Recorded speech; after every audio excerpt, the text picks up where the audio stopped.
I came across this article and I thought it'd be interesting to do a video on this. It's called Incels' Obsession with Looks is Based on Fake Math. A statistician breaks down the flawed science that runs rampant in the manosphere. Okay, we don't need to read all this. Let's start it here. Okay, looks maxing is exactly what it sounds like. Maximizing your looks by using strategies that range from the banal diet and exercise to the truly dystopian penis stretch and skull implants, wrist enlargements. Doing these things incels think will increase their ability to attract women whom they characterize as lookist, along with society as a whole. Because the world is so shallow, they believe any obstacle they have faced while finding a partner comes down to genetic and social lottery that determines a person's looks, money, and status. Like lots of incel terminology, these three things have their own abbreviation, LMS. So yeah, this individual has clearly done their homework. They know that what incels believe about it being down to the genetic lottery. They know that. Let's continue reading here. In the manosphere, the many-tentacled online space made up of forums related to inceldom, pickup tactics, red pilling, men's rights, and often bodybuilding. This is simply logical thinking. The only reason you don't agree with them is because you've been brainwashed by society into naively believing that a person's kindness or quick wit or goofy sense of humor matters in any real way. They prove it by posing an attractive guy on Tinder and seeing what they can get away with. Exactly, that's what they do. And of course, prove in quotation marks. Okay, we've been brainwashed into society that lookism is false, but yet all society promotes his lookism. All Face and Mess does on his videos is show reality TV shows that are there to push an agenda. Dating in the Dark is there to push an agenda. Take Me Out is there to push an agenda. So I don't get how we can be brainwashed into society to believe lookism doesn't matter when society is trying to tell us that looks do matter and that we should buy this product to look good or appeal to women. I don't know where they get these ideas from, but that doesn't even make sense.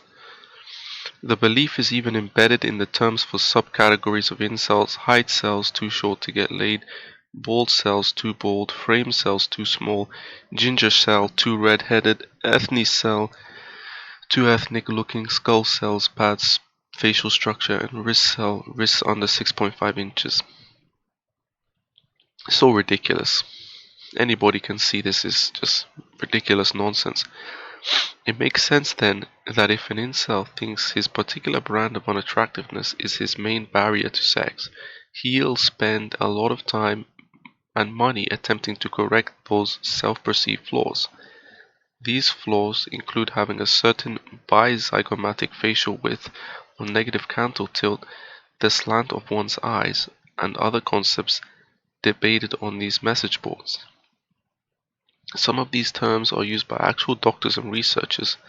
Bizygomatic width has been referenced in studies. The Norwood scale is one of many systems of measuring male pattern baldness. Others are purely aesthetic. Canthal tilt appears to be mostly used in the context of plastic surgery. They often reinforce racist Eurocentric myths about facial attractiveness. Yes, they do that. That's what the last video by Face and LMS was basically about. Pushing the idea that all these women of color, they only want white guys, which is not true. Of course it's not true. But these guys, because they have low self-esteem, and because they're very insecure, they have to push myths as a coping mechanism. In the incel world, concepts aren't neutral. There's almost always a good and a bad. Low mid-face ratio, you're destined to be an incel forever. Going bold, you'll never be an 8 or above. Is your canthal tilt negative? Welp, you better be Drake, otherwise you're screwed. Yeah, that's the way these guys talk. You know, just like children. Even if they're 35, they still talk like children. Very immature people. You know, very uneducated. Just overall gutter. The gutter people of society. There's a dauntingly detailed vocabulary for these flaws, and about how exactly to looksmax. On forums like lookism.net and subreddits like Our Brain Cells or True Rate Me, men trade advice on everything from proper skincare regimens to wildly expensive plastic surgery procedures. While some are just basic grooming techniques, one incels.me poster studiously referred to Retin A as the only proven youth max. Others are based on shaky science. There's mewing, a practice supposedly invented by a British orthodontist. Yeah, Mike Mew, or John Mew, his father. I think John Mew, his father, invented that. That involves maintaining correct oral posture and chewing particularly hard gum to create a strong jawline, as well as carrot theory, which states that a healthy beta-carotene glow is more attractive to women than a tan. So be sure to eat at least 5 carrots a day. So this basically the user that said Retin A, put Retin A to youth max. Okay, so these practices are often mocked in self-aware incel memes like millimeters of bone. It started with a 2016 side-by-side image of a man, and after his bone structure had been altered with the caption, "The difference between Chad and non-Chad incel is literally a few millimeters of bone."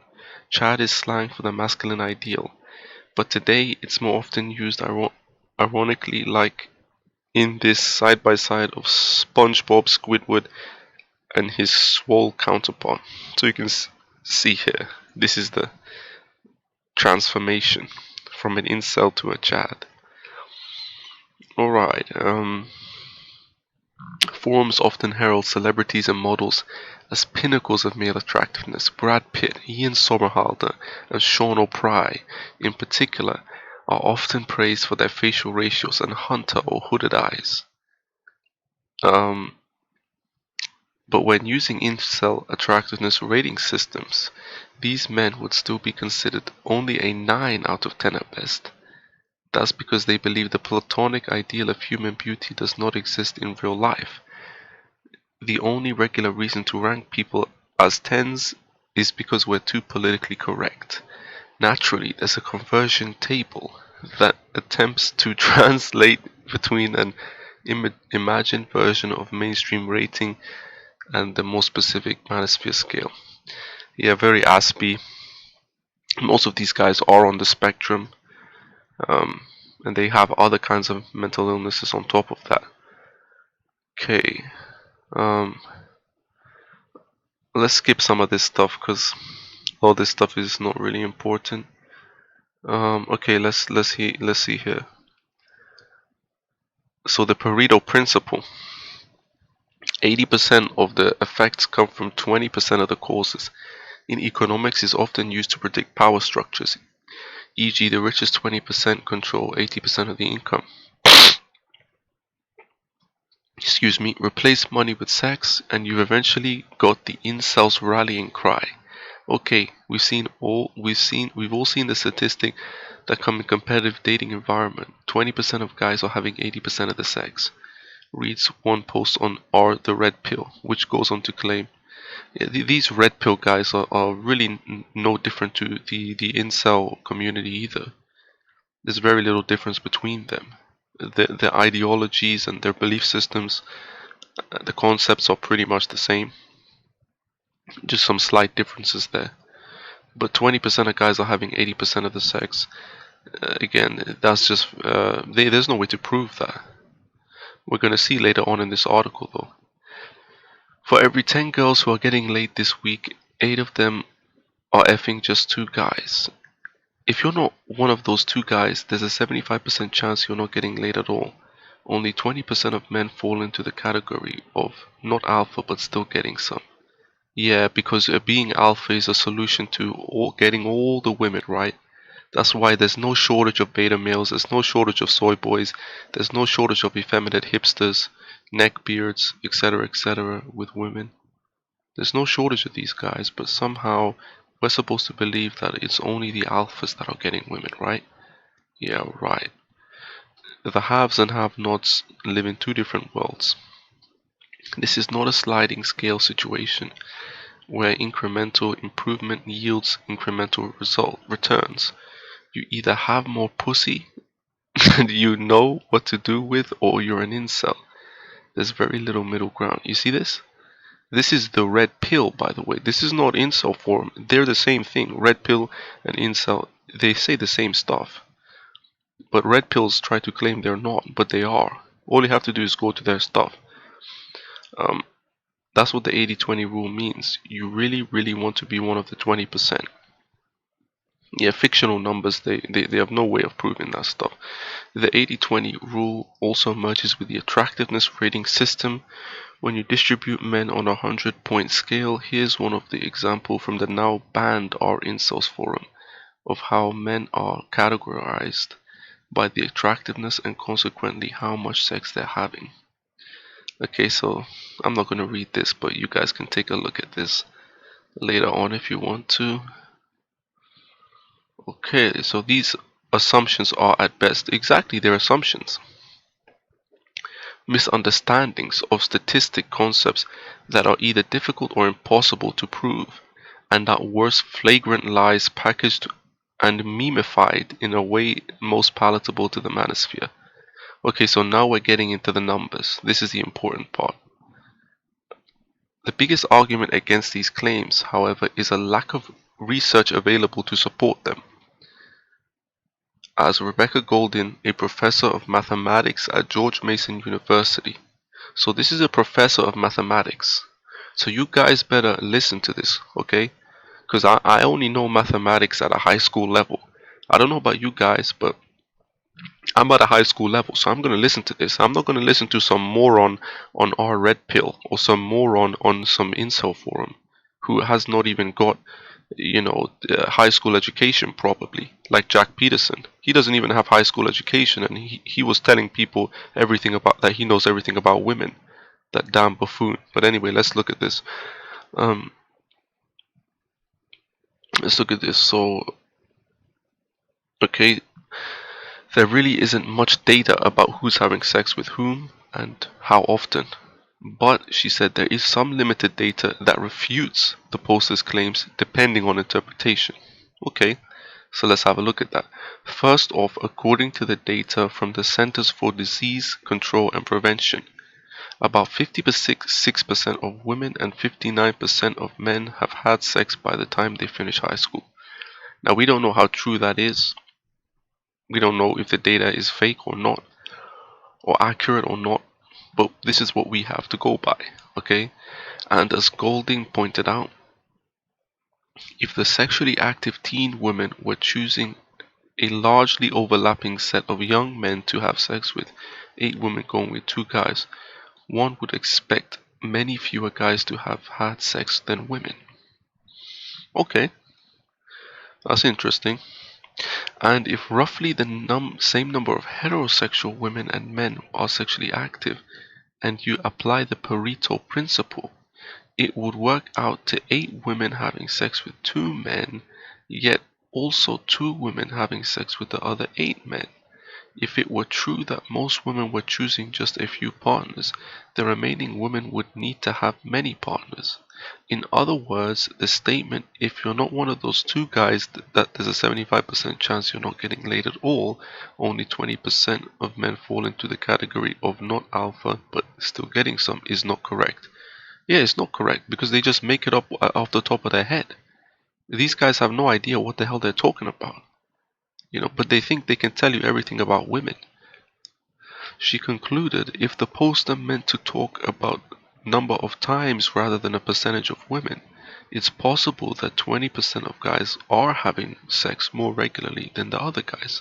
It's also possible that the guys who have a single partner have way more sex than the guys with 4+ partners, since they are in steady relationships. Okay, that's a concept to consider. But an interpretation that the Pareto principle applies to how many times someone is having sex seems undermined by the poster's argument regarding how many girls are having sex with these guys and what percentage of guys aren't having sex at all. In short, while there simply isn't enough data to either totally confirm or totally refute these sorts of claims, there is enough to poke holes in widely believed incel logic. Excuse me. Yeah, their arguments are full of holes, and I'm gonna destroy and I'm gonna debunk all of them. Because these guys are pushing nonsense to a group of people, and they're pushing defeatism. They're pushing guys to give up on life because they just can't do it, or you're not a Chad, bro, you need to LDAR, you need to rope yourself. That's what they're pushing. These guys are pushing suicide to young guys. And I'm not gonna let these guys just come here and spew their bullshit to everybody and think that we should have to listen to them. No, we don't have to listen to your crap. We don't have to listen to your crap because you ain't got no proof of anything that you're saying. Okay, so yet plenty of mainstream leaders, mainstream thought leaders have entertained these theories even if they haven't totally bought into the manosphere. In a recent piece for the New York Times, columnist Ross Douthat, I'm probably saying his name wrong, predicted a future in which sex robots could be used on a mass scale to quell incel rage. That's pretty funny. Douthat comes to the conclusion that while, of course, nobody has the right to sex, the way we are culturally conceive of sexual desire is so deeply caught up in the fraught and unequal ethos of capitalism. What incels think they lack, after all, is literally social capital, that sex robots are the unnatural endpoint of our cultural trajectory. The conflation of sex and capitalism is part of what drives incels' outsized animosity to the people they view as the gatekeepers of sex, women. This is a problem in and of itself, only because it's convinced some men to call for the laughably dystopian concept of sexual Marxism, in which every person is somehow matched with a partner of their similar wealth level and attractiveness, but also leads to further disturbed thinking about the nature of human beings in general. Yeah, I mean that's pretty stupid to think that you can just match everybody based on their wealth and attractiveness. That doesn't make any sense. That's not going to work. Because there's a lot more to it than just somebody's looks and how much money they make. Okay, so Rebecca Solnit, writing in The Guardian, wrote about this in Okay, let's read this.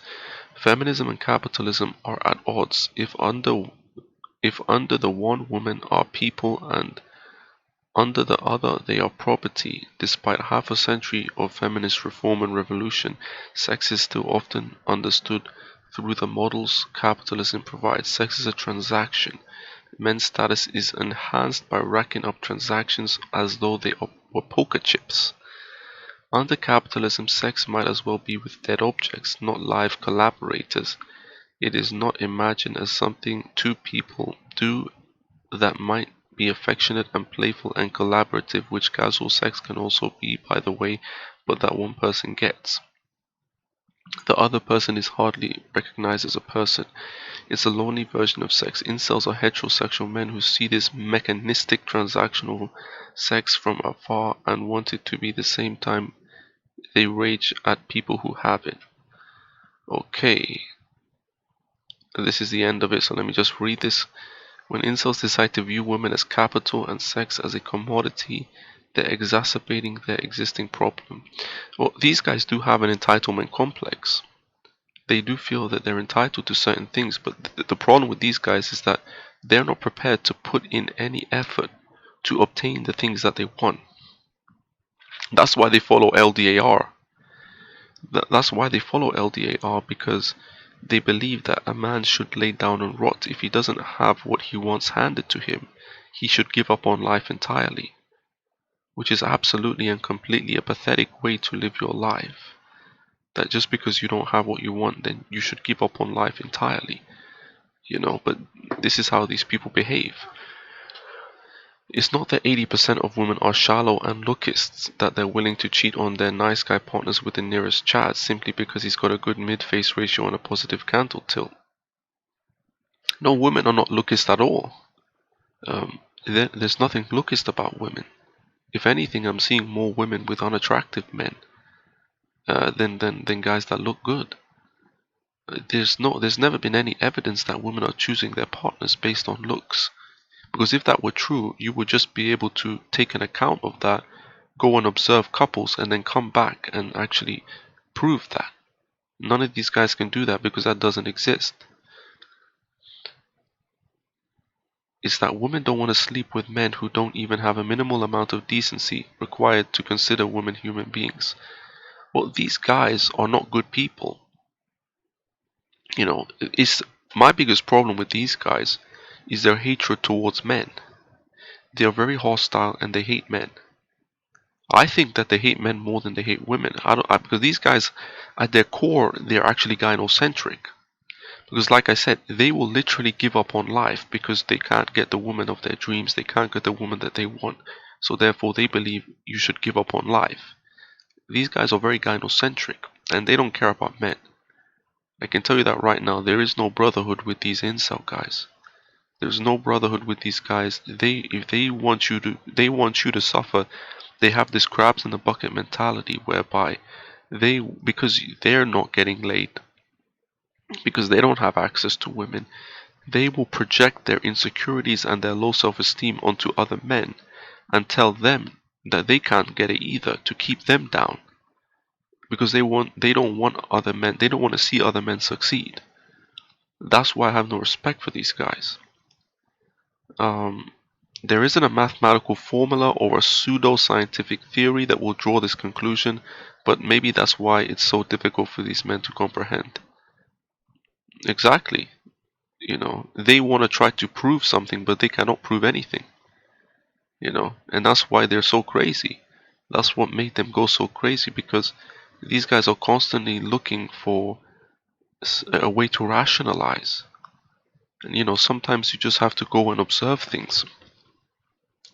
There's not always going to be a mathematical formula. There's not always going to be some way that you can calculate certain things.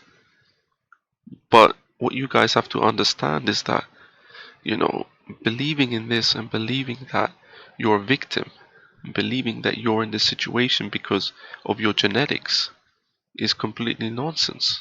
It's arguing that, the decisions that you make in your own life have no impact on where you end up. And that's not true at all. We do have a certain degree of power and control over our own lives. And the thing is with you incel guys, is you don't take any initiative. The certain degree of control, the certain degree of power that we have in our life, you have to use that to actually improve your own situation. These guys are not doing that. They rather sit at home and complain about how much of a loser they are. And that's why they're going to remain in the situation that they're in.